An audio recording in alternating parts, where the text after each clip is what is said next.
A graça e a paz de nosso Senhor Jesus Cristo. Amém? Louvado seja o Senhor por mais uma oportunidade que Ele nos dá de estarmos na casa dEle. Vamos iniciar fazendo uma oração ao Senhor, pedindo para que Ele guie tudo aquilo que for ministrado da palavra dEle aos nossos corações. Vamos orar. Pai Santo, bendito, te louvamos e te agradecemos, porque o Senhor é bom, porque a tua graça é infinita. Te louvamos pelas nossas vidas, te louvamos, Senhor, por tudo quanto o Senhor irá fazer, por tudo quanto o Senhor já tem feito.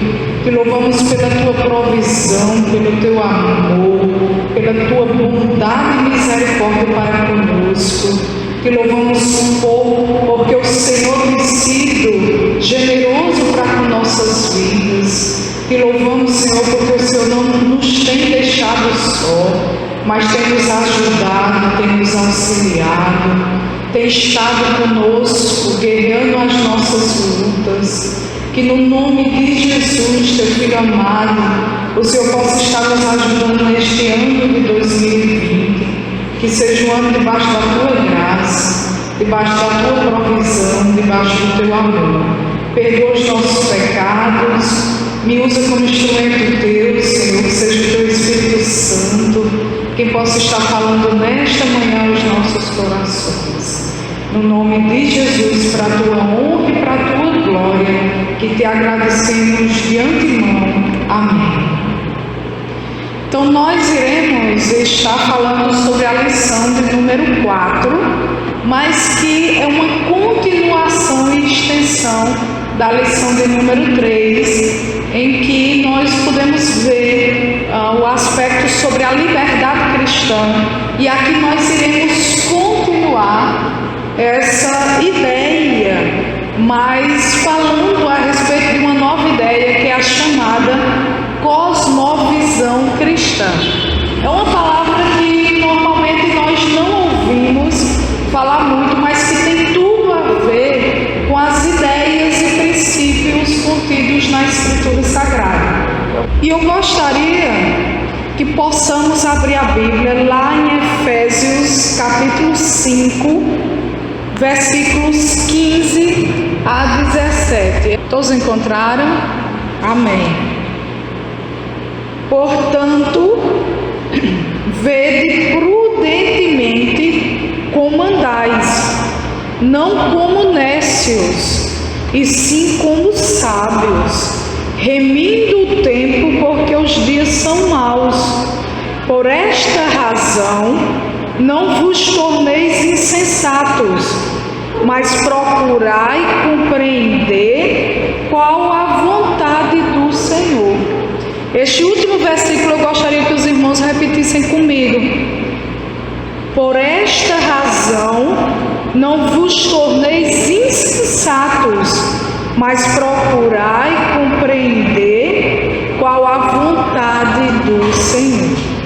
Então, falarmos sobre este tema, ele nos faz irmos para um texto que se encontra lá no livro de Gálatas. Eu gostaria que os irmãos abrissem, continuassem com as Bíblias abertas, para a gente fazer essa conexão entre o que estávamos falando domingo passado e o que iremos falar neste domingo. Gálatas 5, versículo 1 e depois o versículo 13. Para a liberdade foi que Cristo nos libertou. Gálatas 5, versículo 1. Para a liberdade foi que Cristo nos libertou.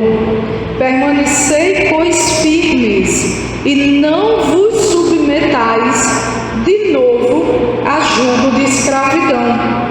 Aí, versículo 13. Porque vós, irmãos, fostes chamados à liberdade, porém não useis da liberdade para dar ocasião à carne, sede antes servos Então a Bíblia nos ensina que Cristo, Ele de fato nos chamou para a liberdade, no sentido de que estaríamos livres agora das ordenanças da lei. Então a Bíblia nos mostra que os judeus, eles tinham a ordenança da lei e tinham que cumprir ela à risca, a lei mosaica. E que se alguém descumprisse daquelas ordenanças, estaria de fato sujeito à penalidade. Mas nós vimos que Jesus, Ele nos chamou a uma lei, que é a lei da graça. E não estaríamos mais sujeitos a essa lei da ordenança, a essa lei que fazia com que eles, para a purificação dos pecados, tivesse que imolar cordeiros, tivesse que estar sujeito debaixo da escravidão da lei.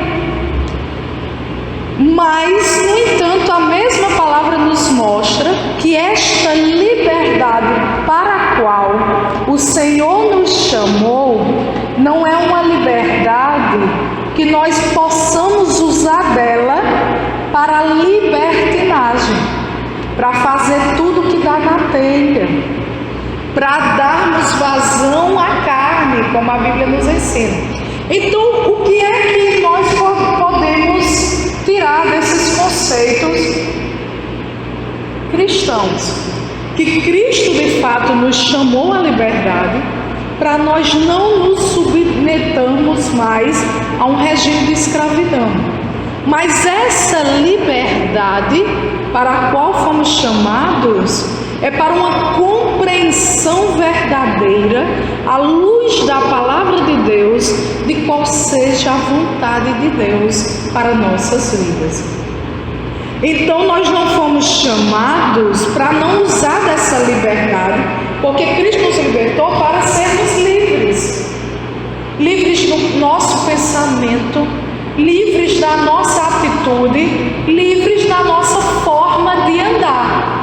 Mas que esta liberdade não esteja sujeita a fazer o que é mal aos olhos de Deus.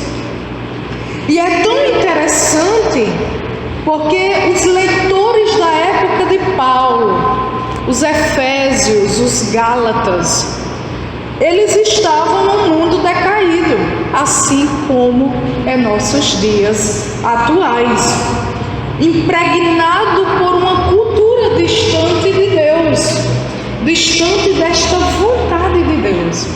Aí nós vemos extremos entre aqueles que diziam: eu quero me abster das coisas do mundo. Aí você vê os mosteiros e aqueles monges que não se aproximam da vivência no mundo.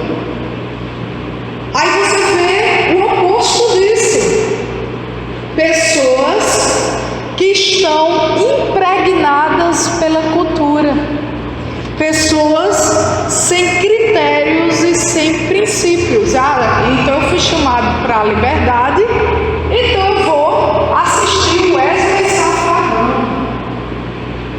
Então você vê estilos, no qual tem pessoas que se dizem cristãs, mas estão escutando músicas que de fato não vão espiritualmente falar, enchê-las. Porque pelo próprio nome do cantor já dá para ver que Wesley Safadão. Aí você pergunta: isso vai agradar a Deus? São extremos, não são? Entre aquele que diz: eu vou me abster de tudo aquilo que é do mundo, e aquele que diz: eu estou no mundo, então eu vou escutar tudo que está no mundo. Sabe o que faz de fato diferença nas nossas vidas?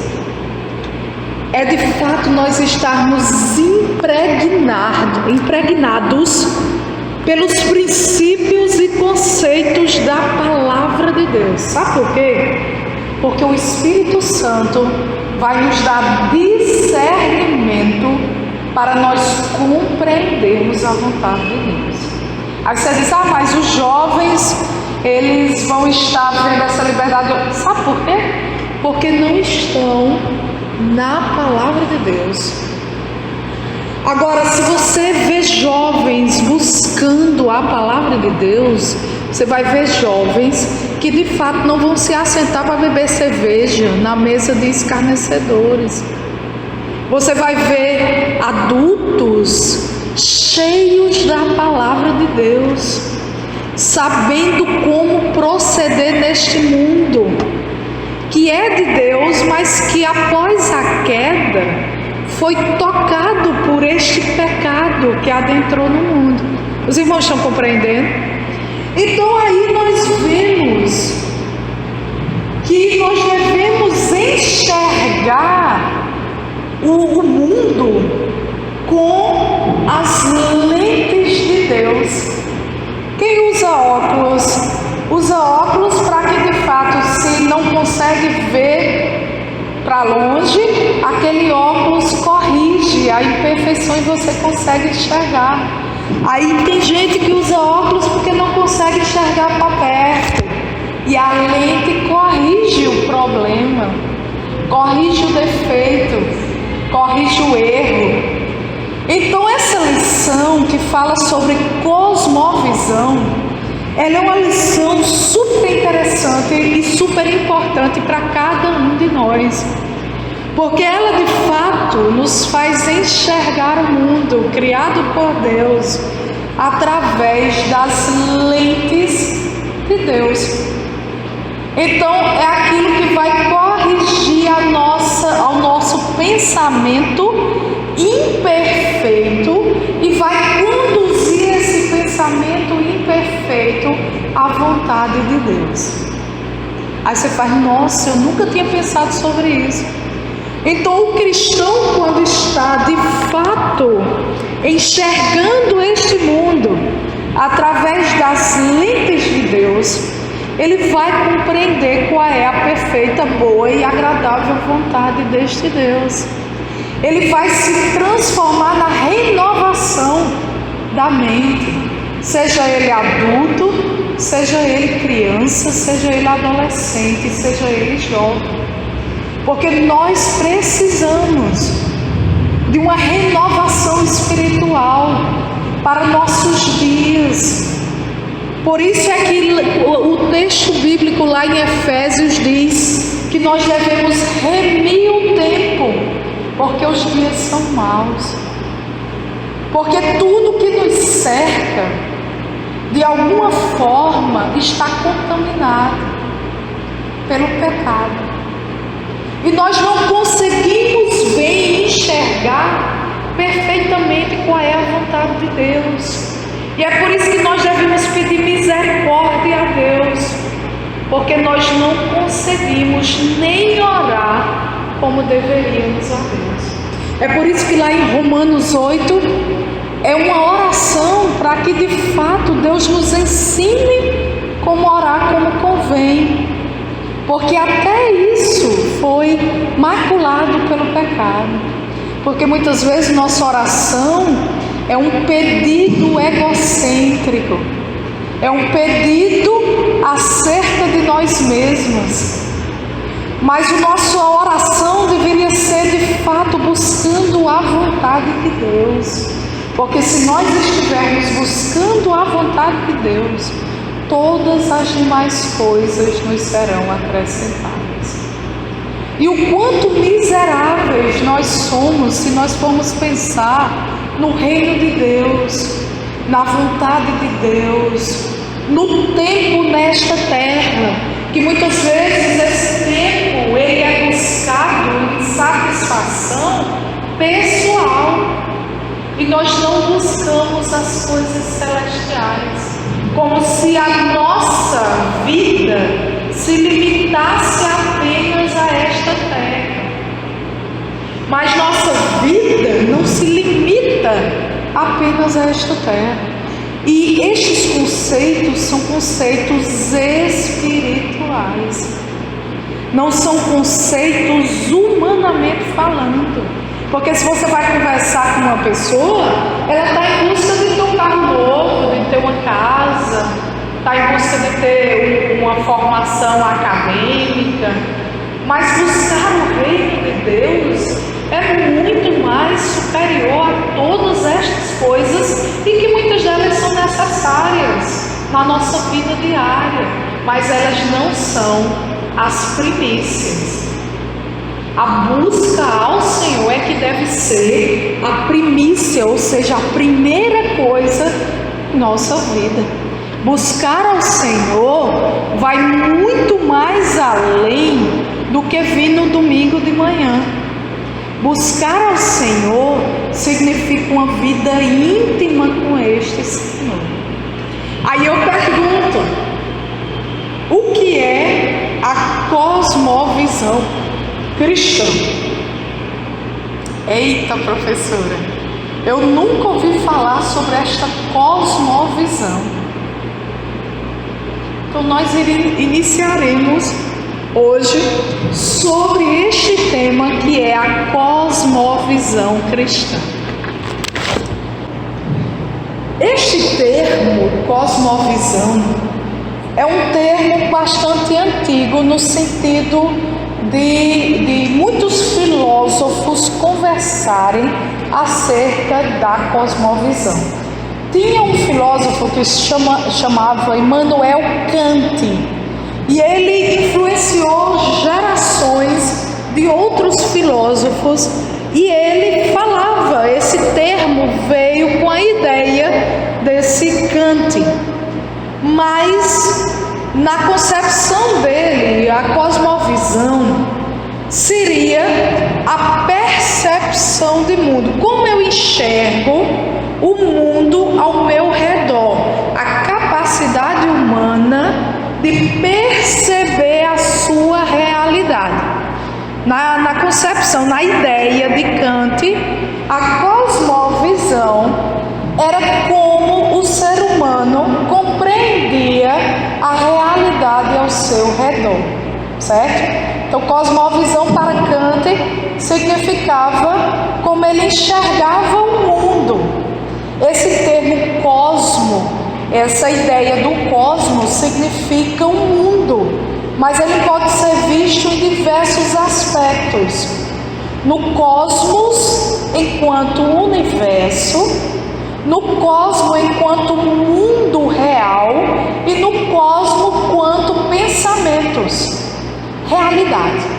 Não deixa de ser a mesma coisa dessa ideia de Kant. Só que nós iremos trazer para uma realidade cristã essa ideia da cosmovisão. Visão, ou seja, o quanto eu enxergo deste mundo em que eu vivo. Isso seria a cosmovisão. É o quanto minha mente humana pode compreender as coisas ao seu redor, sejam elas visíveis, sejam elas invisíveis. Porque se nós formos levar para a concepção cristã, o milagre aos olhos humanos seria algo incompreensível, mas pela fé os cristãos veem o milagre como sobrenatural de Deus, certo? Estão compreendendo até aqui? Então a cosmovisão seria essa percepção que a mente humana pode ter do mundo, da realidade que o cerca. Isso é a cosmovisão.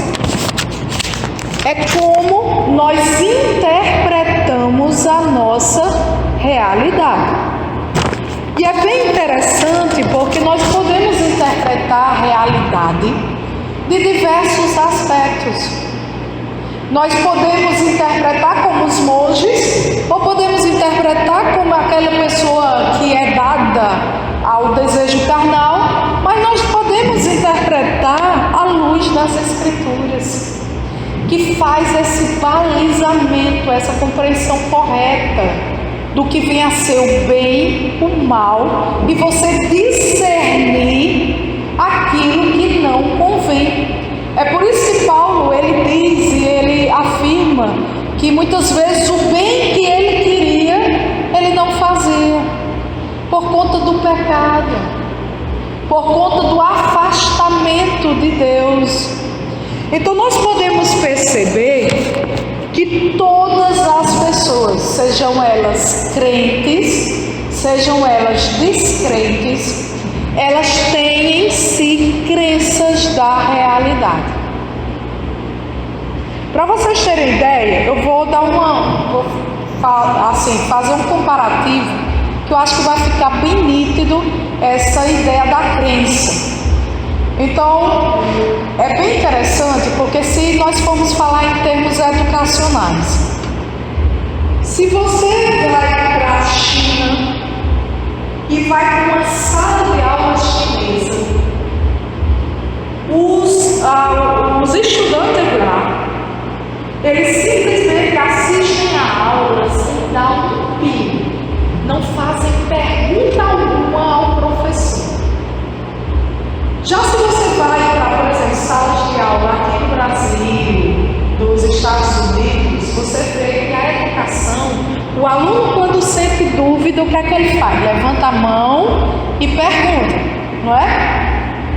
Porque para o professor é até importante o aluno ele interagir, para que o professor possa ter a ideia de que ele está compreendendo a lição.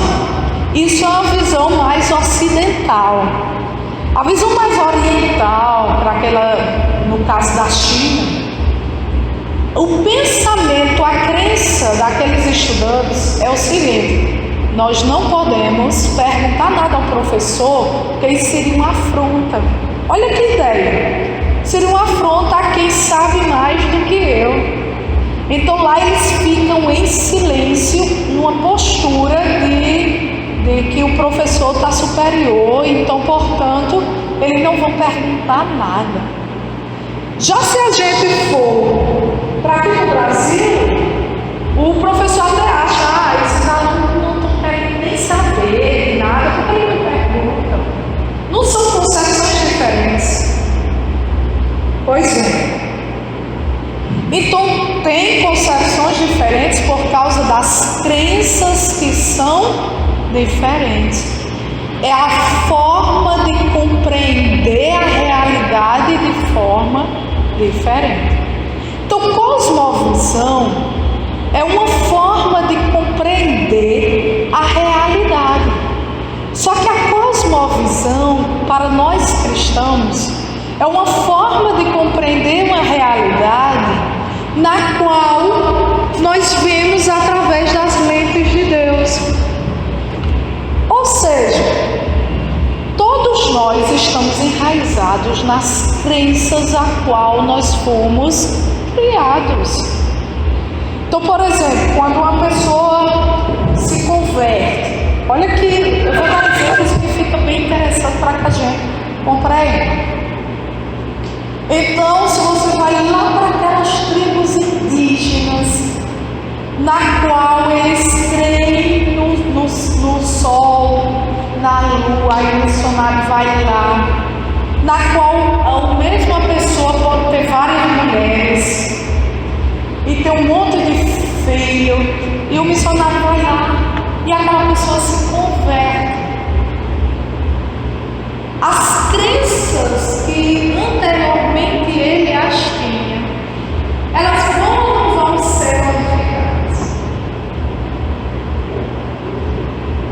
Vão ser modificadas. Mas e a realidade daquele índio? Ele vai deixar as suas esposas? Vai se fazer essa situação? E aí? É como o muçulmano. O muçulmano se converte das crenças do islamismo, daquilo que estava arraigado como uma crença na qual aquela pessoa cria, um espírito. A conversão modifica a forma de pensar, modifica a realidade, para que de fato aquela pessoa agora enxergue através dos olhos de Deus, dos óculos de Deus.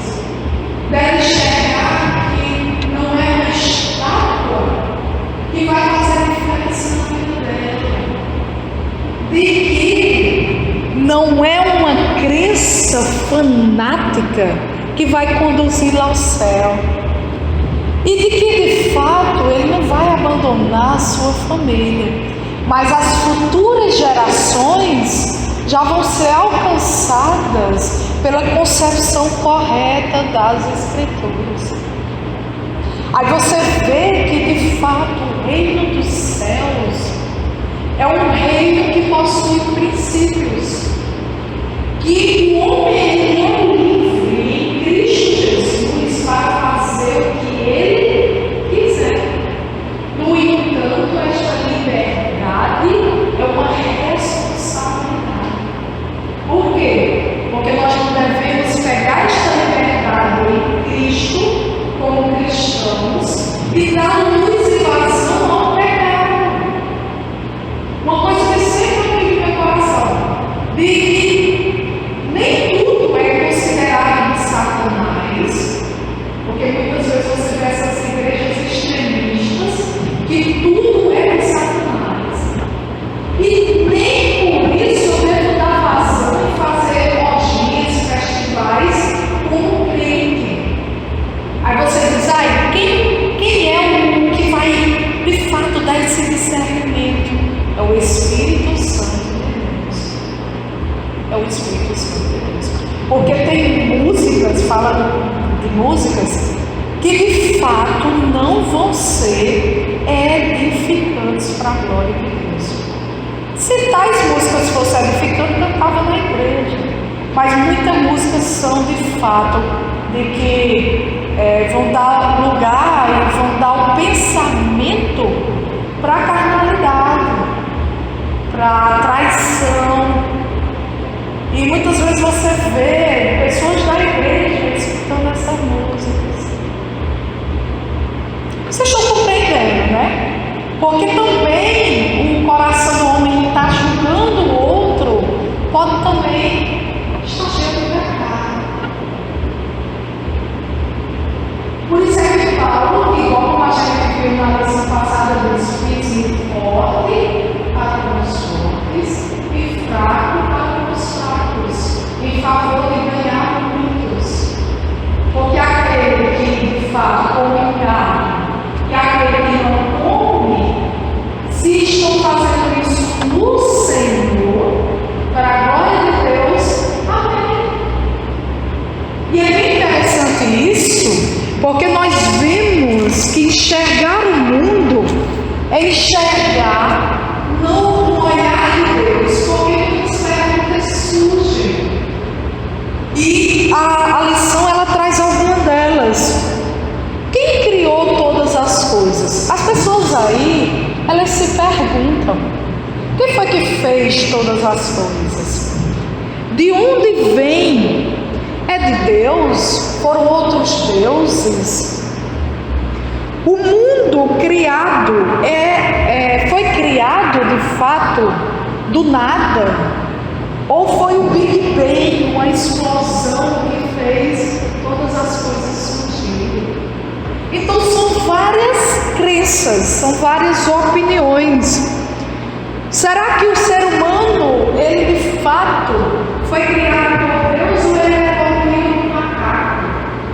Não são perguntas que os seres humanos fazem crenças em volta dessas perguntas. O que vai acontecer após a morte? Então são dúvidas que os seres humanos possuem. Como é que eu posso distinguir, separar o certo do errado? Qual o sentido da vida? Em algum momento, as pessoas pensam e já pararam para pensar acerca destes conceitos. Por que é que eu estou aqui? Qual o sentido da vida?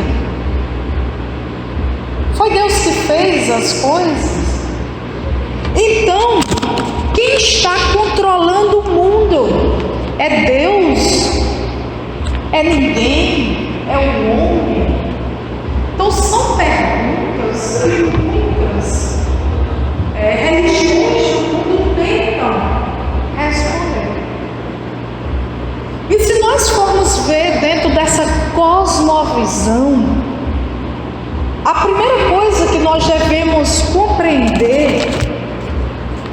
que há um Deus transcendente que governa tudo. É a chamada existência de Deus, que muitas vezes as universidades elas querem abafar a existência de Deus, colocando o evolucionismo no lugar do criacionismo.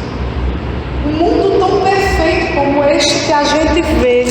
Então existe o chamado teísmo, que teísmo, essa expressão significa existência de Deus.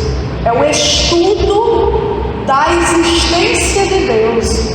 É por isso que quem crê em Deus, ele é chamado de teísta. O teísmo seria esse estudo de Deus, de que Deus criou do nada e veio a existir o mundo no sentido de universo. Então, a existência de Deus é fator determinante para uma correta leitura e interpretação do mundo, da realidade. Para uma perfeita cosmovisão cristã, há necessidade de que nós possamos compreender a existência de Deus. Então, os ateístas, eles creem que Deus não existe. Seria o oposto da nossa crença. Ateísmo, o A é um prefixo de negação. Então eles creem, olha a crença, a cosmovisão deles sobre a realidade que cerca é de que o mundo é caótico e de que de fato a vida se extingue nessa realidade. O oposto disso é o teísmo. Então nós somos teístas, é o oposto dos ateístas. É a concepção de um Deus perfeito, autoexistente. Ninguém criou Deus, ele auto-se criou. E de que ele veio a existir e fez existir do nada o universo no qual o homem nem sequer imagina o fim deste universo. Então a NASA lança satélites e o que se conhece desse universo ainda é ínfimo comparado àquilo que existe aos olhos desse Criador. E é tão interessante porque o que se tem de concepção de que existem galáxias e mais galáxias, e este universo é tão grande, tão infinito, o quanto Deus é infinito. E você imaginar um Deus tão perfeito, tão grande, tão superior aos nossos próprios pensamentos e à nossa própria racionalidade, aquilo que a gente conhece de Deus. De forma alguma nós conheceríamos Deus pela nossa própria razão, a não ser que este Deus se revelasse. E também é interessante que nós já começamos a falar sobre essa revelação de Deus na aula anterior, e nós voltamos a falar porque faz parte desta concepção teísta de Deus, um Deus que se revelou à sua criatura criada, ao homem.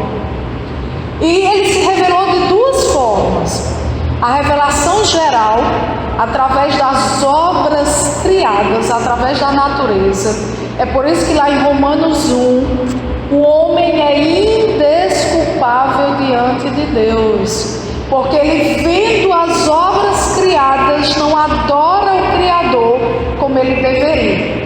E a revelação especial, que é através de seu Filho Jesus Cristo, porque o pecado faz separação entre Deus e os homens, E a única forma de nós termos comunhão com Deus foi através de seu Filho, Jesus Cristo.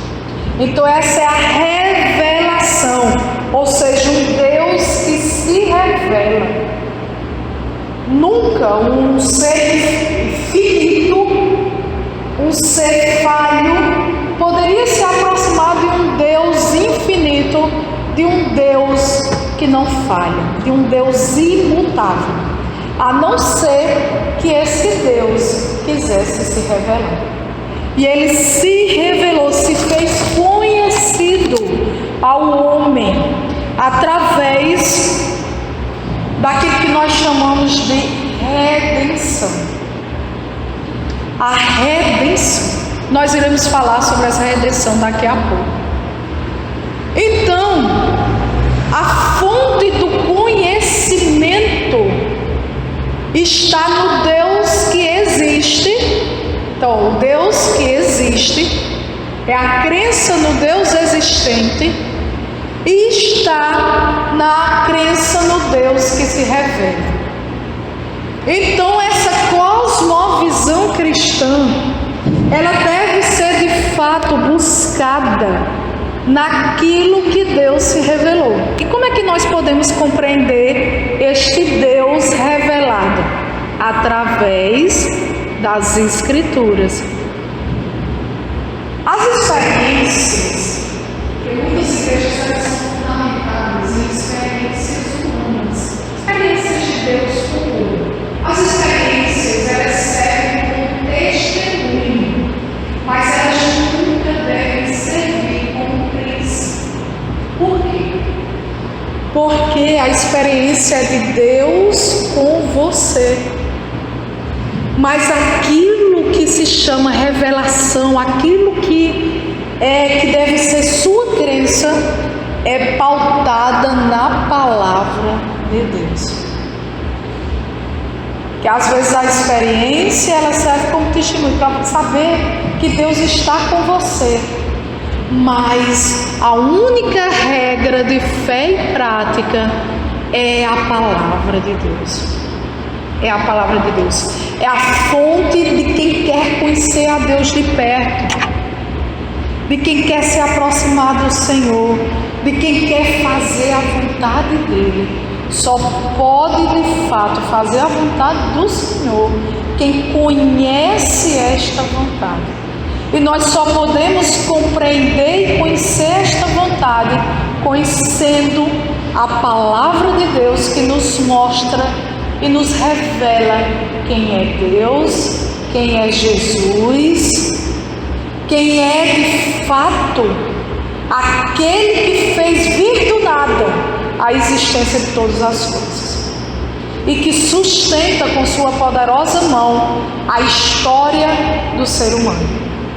Porque o pensamento, quando eu comecei a fazer universidade, era de que a história humana era uma história circular e de que não existia de fato um controle, um governo dessa história, que as pessoas estavam dadas à existência histórica ao acaso, onde na realidade a Bíblia nos ensina de que Deus controla todas as coisas, de que Deus tem o controle, porque nós estamos esperando o quê?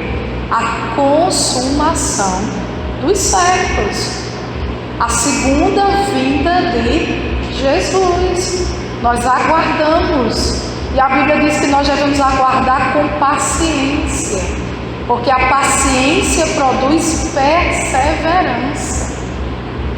Porque aquilo que muitas vezes queremos de imediato não vem da fé.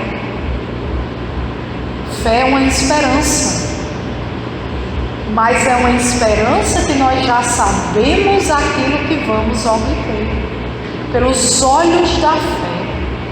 Então nós podemos perceber que, como cristãos, nós confessamos que as Escrituras têm a autoridade de Deus sobre tudo quanto é existencial essencial para nossas crenças.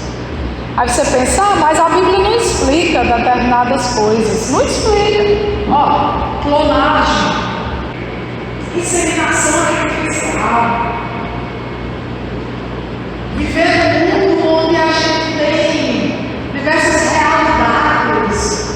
Muitas vezes nós nos deparamos com conceitos que a Bíblia não mostra. Mas sabe o que a Bíblia ensina? Diante desses conceitos, princípios e regras do reino de Deus, que nos ensina que abortar uma criança aos 8 meses é pecado, que nos ensina que muitas práticas as quais nós pensamos devido à liberdade são erradas, e faz com que de fato uma pessoa chamar você para beber cachaça é errado. Porque entendemos que quando aquele conceito é um conceito moderno, a Bíblia ela acompanha os princípios cristãos sobre educação, sobre política, sobre cultura. Quando falta o discernimento e você optar pelo certo ou pelo errado, a busca não deve ser na sua própria racionalidade, deve buscar na palavra de Deus. Por isso que Paulo, ele recomenda essa busca na palavra de Deus. Vamos ler um texto que se encontra lá em 1 Coríntios 6, versículo 12. Todas as coisas me são lícitas, mas nem todas convêm. Todas as coisas me são lícitas, mas eu não me deixarei dominar por nenhuma delas. Por quê? Porque o seu pensamento, a sua mente vai estar renovada no Espírito Santo de Deus. E é Ele quem vai guiar você a uma compreensão da realidade, ou seja, do mundo que o cerca, na distinção através da palavra de Deus. Aí de fato é você cumprir a vontade de Deus. Aí vamos continuar. Os alimentos são para o estômago e o estômago para os alimentos, mas Deus destruirá tanto estes como aquele. Porém o corpo não é para a impureza, mas para o Senhor, e o Senhor para o corpo. Por que é que Paulo fala isso para os coríntios? Pelo seguinte aspecto: se a gente vai lá para Coríntios 10, a gente vai ver que os coríntios estavam indo fazer a ceia do Senhor para se beber e para comer em excesso, dando lugar à glutonaria e dando lugar a toda sorte de coisas erradas. Porque era uma prática dos coríntios, porque eles eram de um povo diferente dos judeus. E quando eles se converteram, eles queriam continuar fazendo as práticas que faziam. Aí Paulo, ele exorta os coríntios acerca de como deveria ser quando eles se reunissem para fazer a ceia do Senhor. Que eles comessem em casa, que eles bebessem em casa, não fosse para dar lugar à glutonaria, dar lugar ao pecado.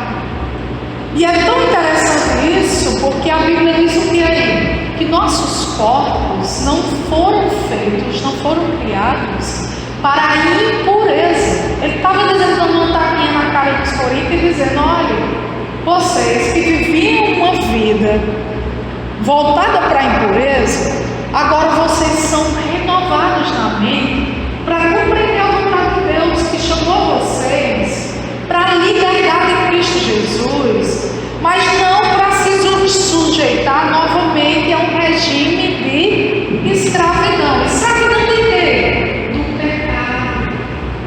Aquele que dá lugar ao pecado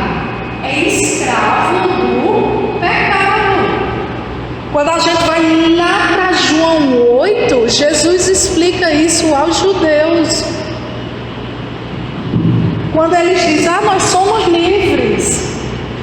Mas verdadeiramente livres são aqueles que de fato aceitam Jesus como seu Salvador, e esta verdade, os liberta, porque eles não vão ser mais escravos do pecado, escravos dessa velha ordenança, escravos da lei, mas agora eles vão ser livres em Cristo Jesus, para que o Espírito Santo de Deus possa dar o discernimento, para que eles, diante do pecado, eles possam escolher não dar vazão ao pecado. Olha que interessante. Então a gente é livre? É livre para fazer o que desejar. As pessoas do mundo são escravas do pecado, porque eles satisfazem os desejos do pecado. Mas o crente, ele peca quando ele quer. Pode ter certeza. Vai ser santificai-vos na verdade.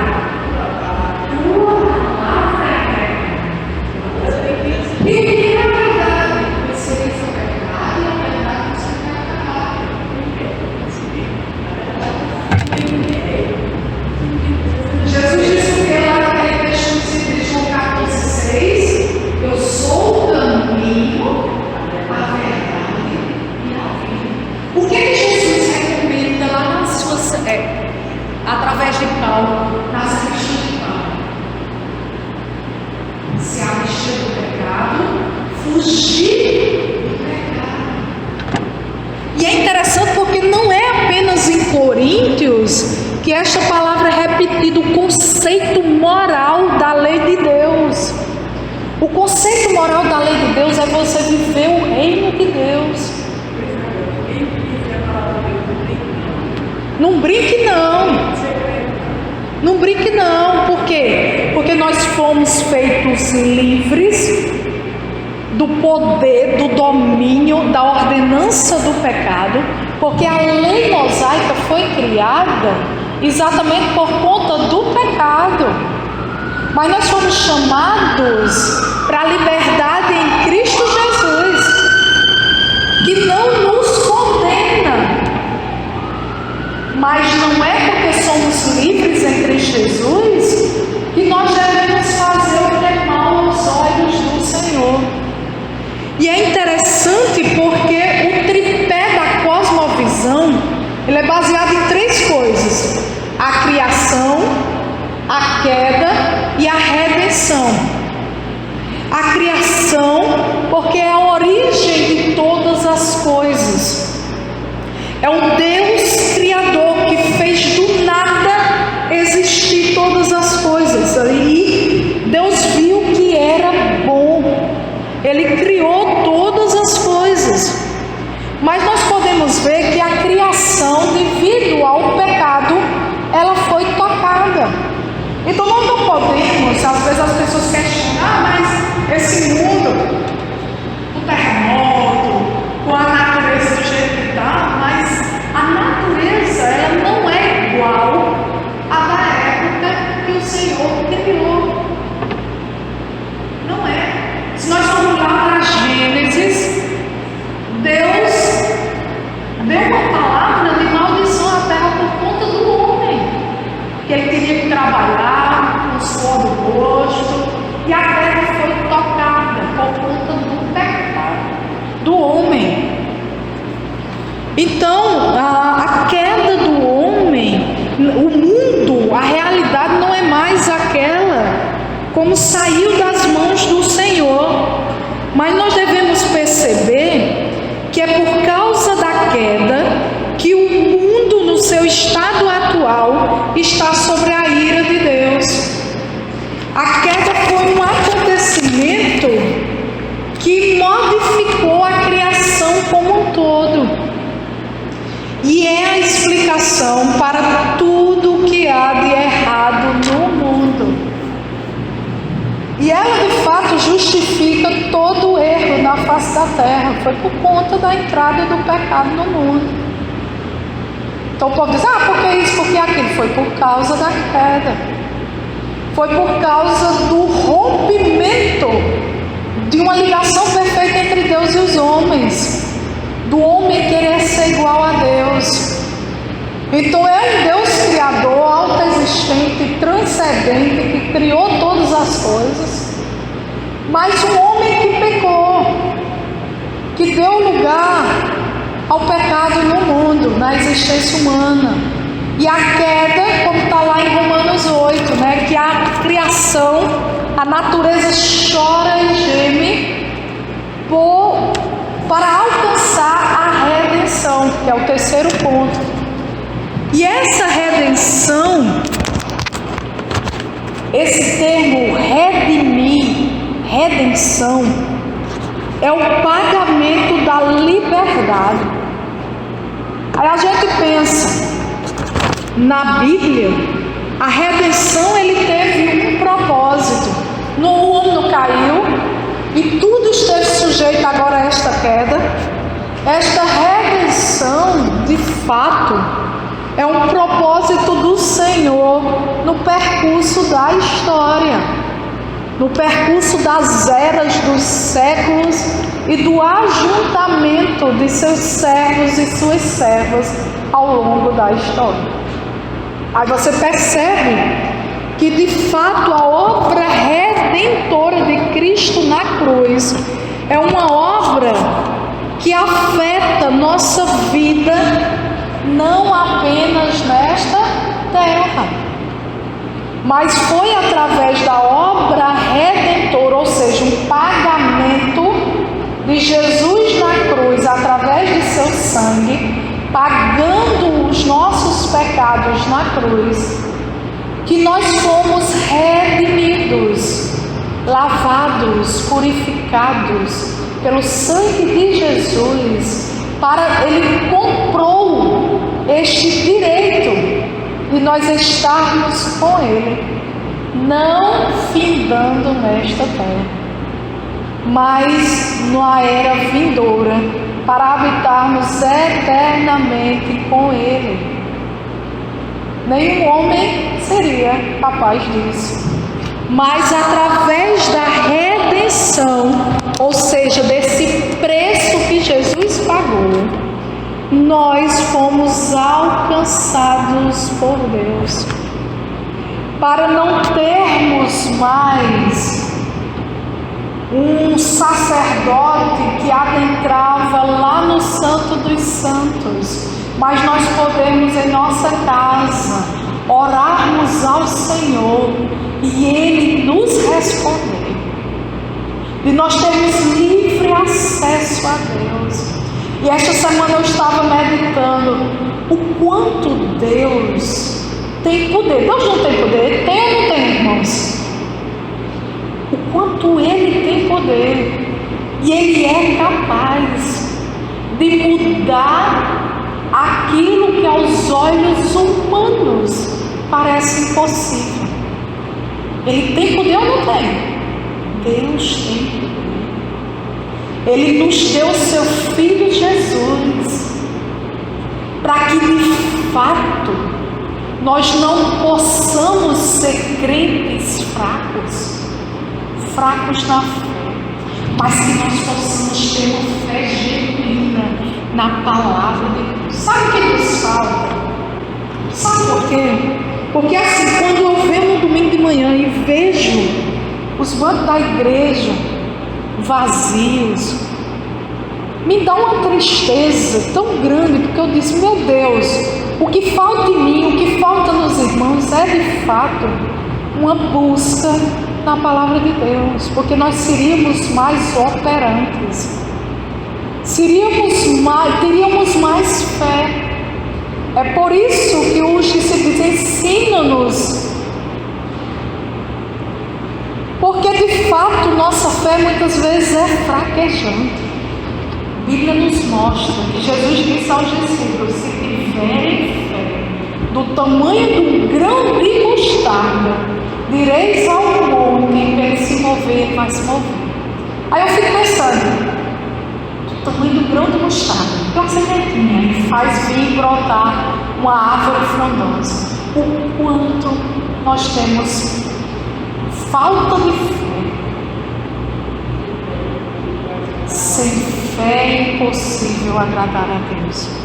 De nós sermos crentes genuínos, de nós ensinarmos aos nossos filhos, de nós guiarmos nessa cosmovisão perfeita, na lente de Deus, de sabermos que somos livres para fazer qualquer coisa que a gente quiser, de sentar onde quisermos, de estarmos no lugar que quisermos, mas que essa liberdade não nos afaste da verdadeira fé em Deus. E é interessante isso, porque esta visão do mundo cristã, a cosmovisão cristã, irá nos guiar em todas as áreas de nossa vida, sabendo que Deus é o ponto de referência. E nós só podemos conhecer Deus através daquilo que Ele se revelou na Sua palavra. Então, buscar a palavra de Deus é o que de fato deve ser nosso pensamento, o nosso guia, aquilo que nós desejamos conhecer de Deus. E nós devemos enxergar, será que de fato nós temos enxergado a realidade ao nosso redor na lente do Senhor? Ou de fato essa perspectiva cristã tem fugido do nosso olhar e a gente tem visto a realidade passada? Nós devemos de fato colocar os óculos do Senhor, para que aquela irregularidade na nossa visão, aquele defeito, possa ser corrigido. E o que o Senhor nos abençoe em Cristo Jesus, para que possamos compreender qual é a boa, perfeita e agradável vontade do Senhor.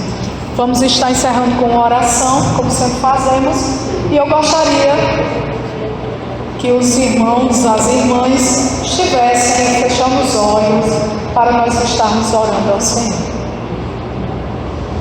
Pai bendito, glorioso, maravilhoso, infinito, transcendente, te agradecemos, Senhor, pela Tua palavra que é santa, que é perfeita, que possamos estar nos deleitando na Tua palavra, para compreendermos a Tua vontade, para fazermos a Tua vontade aqui na terra, que no nome de Jesus o Senhor possa estar me usando e usando